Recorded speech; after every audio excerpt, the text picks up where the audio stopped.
क्या आप भी उन लोगों में से हैं जो सोचते हैं कि उनके पास अपनी किस्मत को बदलने का कोई मौका नहीं है और उनका भविष्य तय हो चुका है? क्या आप मानते हैं कि मेहनत और संघर्ष करने के बावजूद आपकी किस्मत कभी नहीं बदलने वाली? अगर हाँ, तो इस कहानी में छिपी हुई सच्चाई, संघर्ष और बदलाव की प्रेरणा आपको अपना रास्ता खोजने में मदद करेगी। तो अगर आप भी जानना चाहते हैं कि किस तरह से एक इंसान की किस्मत पलट सकती है, तो इस वीडियो को जरूर देखें और जानें कैसे मेहनत और विश्वास से सब कुछ बदला जा सकता है। एक बार की बात है, एक गांव में एक लड़का रहता था जिसका नाम सुरेश था। उसकी जिंदगी एकदम साधारण थी। गांव की सूखी पगडंडियां, तपता हुआ आसमान और धूल से भरी हवा, यही सुरेश की जिंदगी की झलक थी। वह एक ऐसा लड़का था जिसे गरीबी ने चारों ओर से घेर रखा था। उसका घर एक खस्ता हाल झोपड़ी थी जिसके छप्पर से बारिश में पानी टपकता और गर्मियों में भीतर सांस लेना मुश्किल हो जाता। माँ दिन रात दूसरों के घरों में काम करती थी ताकि 2 वक्त की रोटी जुट सके, लेकिन सुरेश, उसकी आंखों में सपने हमेशा चमकते रहते थे। गांव के लोग सुरेश को ताने देते थे,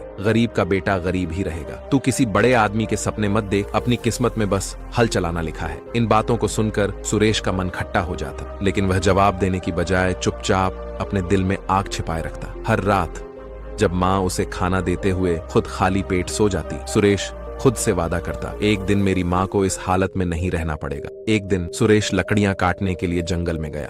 पेड़ों की ऊंची ऊंची शाखाओं के बीच से सूरज की रोशनी छनकर जमीन पर पड़ रही थी। लकड़ी काटते काटते उसकी कुल्हाड़ी जमीन में किसी ठोस चीज से टकराई। एक तेज आवाज हुई। सुरेश ने देखा कि वहां एक मिट्टी का घड़ा दबा हुआ है। उसने उसे खोदकर बाहर निकाला और उस पर अजीब निशान बने हुए थे। सुरेश ने घड़े को खोलकर देखा तो उसमें पुराने धातु के टुकड़े थे जो सुनहरी रोशनी में चमक रहे थे, लेकिन उन पर भी कुछ अजीब निशान बने हुए थे। सुरेश ने सोचा, क्या ये सचमुच खजाने का कोई सुराग है? उसने गांव के बुजुर्ग से जाकर पूछा। बुजुर्ग ने घड़े और धातु के टुकड़ों को देखकर कहा, यह किसी पुराने राजघराने का निशान लगता है, शायद यह खजाने तक पहुंचने का नक्शा हो। सुरेश ने नक्शे का हर निशान ध्यान से देखा, लेकिन यह कोई सीधा साधा नक्शा नहीं था। उसमें पहेलियां छिपी थीं। सुरेश ने तय किया कि वह इन पहेलियों को सुलझाएगा, चाहे इसके लिए कितनी भी मेहनत करनी पड़े। नक्शे पर पहली पहेली ने सुरेश को जंगल के सबसे पुराने हिस्से तक ले जाने का इशारा किया। वहां पहुंचना आसान नहीं था। रास्ता कांटों और पत्थरों से भरा हुआ था। एक जगह वह फिसल कर गिर पड़ा, जिससे उसके पैर में चोट लग गई। खून बहने लगा, लेकिन उसने हार नहीं मानी। जंगल के भीतर एक पुरानी गुफा थी। सुरेश ने नक्शे के निशानों का पीछा करते हुए गुफा के दरवाजे तक पहुंचा। वहां दीवारों पर अजीब चित्र बने हुए थे। चित्रों में एक राजा, सैनिक और खजाने के संदूक की आकृतियां थीं। लेकिन सुरेश के लिए असली चुनौती तब आई जब गुफा का दरवाजा अंदर से बंद मिला। दरवाजे पर एक पहेली लिखी हुई थी, वह कौन सा कदम है जो खजाने का रास्ता खोलता है? सुरेश ने कई बार सोचा, फिर उसे समझ में आया, हिम्मत भरा पहला कदम। उसने दरवाजे को धक्का दिया और दरवाजा खुल गया।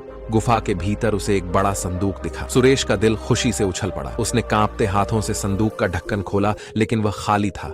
सुरेश के दिल को झटका लगा, वह टूट गया। उसकी आंखों में आंसू आ गए। लेकिन तभी संदूक के भीतर से उठी चिट्ठी मिली। चिट्ठी में लिखा था, खजाना उसी का है जो हर इम्तिहान को पार कर सके। अब असली परीक्षा का वक्त है। चिट्ठी में लिखा था कि खजाना गुफा के पास की एक पुरानी नदी के दूसरी ओर है, लेकिन नदी उफान पर थी। सुरेश ने सोचा, अगर मैंने अभी हिम्मत नहीं दिखाई तो मेरी सारी मेहनत बेकार जाएगी। सुरेश ने बहती नदी को पार करने का फैसला किया। वह तैरना जानता था, लेकिन नदी के तेज बहाव ने उसे कई बार बहाने की कोशिश की।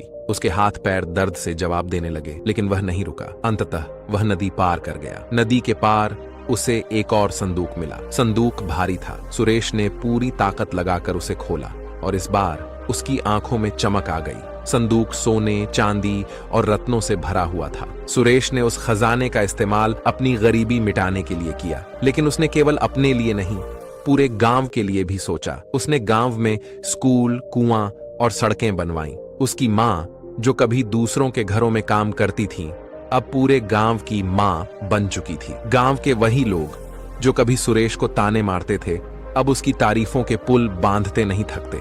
सुरेश ने दिखा दिया कि किस्मत केवल इंतजार करने से नहीं, बल्कि हिम्मत, मेहनत और सही फैसलों से बदलती है। ये कहानी यही सिखाती है, सपने देखने की हिम्मत रखो, लेकिन उन्हें पूरा करने का जज्बा उससे भी बड़ा होना चाहिए। किसी गहरे अंधेरे में जब उम्मीद की कोई रोशनी नजर ना आए, तब भी अपने भीतर उस दिए को जलाए रखना जरूरी है जो हमें हमारे लक्ष्य की ओर ले जाता है, क्योंकि असली खजाना वह है जो हमें हर बाधा पार करने की ताकत देता है। दोस्तों इस कहानी से हमें इतना ही नहीं सीखने को मिला है कि किस्मत में होगा मिल ही जाएगा। इससे हमें ये भी सीख मिलती है, अगर वो लड़का अगर वहीं पे हार मान जाता, जब उसे खजाने नहीं मिला था, बक्से में एक चिट्ठी मिली थी और उसे बहुत पानी का पड़ाव मिला था, अगर वो वहाँ हार मान जाता तो आज उसे ये मोहलत या ये शोहरत नहीं मिलती। दोस्तों आपको इस वीडियो में जो बताया गया उसके साथ आपको ये भी ध्यान रखना है कि मेहनत बहुत ज़रूरी है। जब तक आप मेहनत नहीं करोगे तब तक आपको किस्मत भी कुछ नहीं कर सकते। इसलिए मेहनत और किस्मत दोनों का साथ होगा तभी आप ज़िंदगी में कुछ कर सकते हो।